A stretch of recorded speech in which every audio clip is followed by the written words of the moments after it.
Hai, halo semuanya. Gimana kabar kalian? Semoga sehat selalu ya. Selamat datang di channel seputar Animo. Hari ini aku mau menceritakan kisah di balik lagu YOASOBI yang berjudul Racing into the Night. Ternyata di balik lagu yang pernah viral di tahun 2020 terdapat cerita yang begitu memilukan. Dan sebenarnya ceritanya sendiri sudah digambarkan di official music videonya. Sebelum mulai, yuk subscribe ke channel ini dulu untuk tahu seputar cerita anime dan juga movie lainnya. Di dunia ini, terdapat dua tipe orang. Mereka yang dikendalikan oleh Eros, Dewi Cinta serta Nafsu, dan mereka yang dikendalikan oleh Thanatos, Dewa Kematian. Cerita di balik lagu ini menceritakan tentang mereka yang dikendalikan oleh Thanatos. Lagu ini menceritakan tentang seorang pria.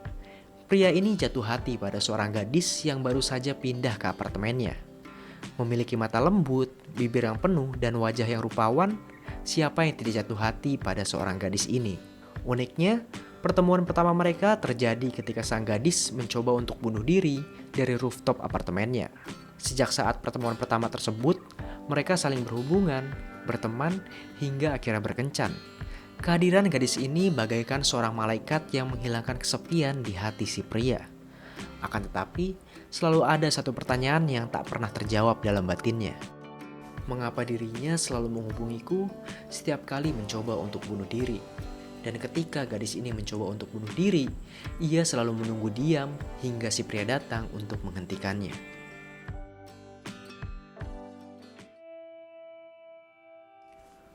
Pada suatu hari di tanggal 15 Agustus, pria tersebut menerima sebuah pesan. Pesan tersebut hanya berisi 4 kata. Sayonara. Hanya dengan membaca, pria itu langsung paham apa maksudnya. Dirinya bergegas pergi dari tempat kerja dan kembali ke rumah apartemennya. Dengan nafas terengah, dirinya melihat punggung sang gadis yang berdiri di balik pagar. "Tunggu," ucap si pria sambil melompati pagar dan meraih tangannya. "Biarkan aku pergi," ucap si gadis. "Mengapa kau melakukan ini?" tanya si pria. Sang gadis mengatakan bahwa malaikat maut memanggil dirinya. Ia mengaku bahwa ia dapat melihat malaikat maut, menandakan bahwa ia adalah manusia yang dikendalikan oleh Thanatos. "Tidak ada malaikat maut," ucap si pria. Sanggahan dari pria tersebut membuat sang gadis menangis. Begitupun setiap kali pria tersebut menyangkal keberadaan malaikat maut. Bagi mereka yang bisa melihat malaikat maut seperti sosok yang paling ideal, dan ketika menatapnya, hanya kehampaan dan udara kosong yang dilihatnya. Tapi sang gadis justru berbeda. Dirinya terlihat seperti seorang yang jatuh cinta. Si pria membenci ekspresinya yang seperti itu. "Jangan lihat malaikat maut, lihatlah aku," kata sang pria. "Aku benci," kata sang gadis mencoba untuk melepas tangannya. "Sakit," ucap gadis itu lagi ketika sang pria tidak membiarkan tangan mereka terlepas. "Malaikat maut tidak akan melakukan hal seperti ini," kata si gadis. Sebuah kabut hitam kemudian tiba-tiba muncul menyelimuti hati sang pria. Sebuah pertanyaan pun muncul. Tapi tidak peduli seberapa besar cintanya, gadis itu tak pernah mau melihatnya.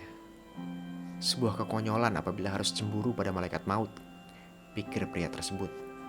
"Aku lelah. Aku juga. Aku ingin segera mengakhirinya." Kata-kata yang sama juga keluar dari mulut sang gadis. Di saat itu juga, gadis itu mendongak dan melihat ke arah pria untuk pertama kalinya. Dirinya tertawa dan tersenyum. Kabut hitam yang menyelimuti hati pria kemudian hilang begitu saja. Sang pria pun bertanya-tanya, apakah ini maksudnya? Keduanya saling bertatapan, memahami apa yang dimaksud satu sama lain.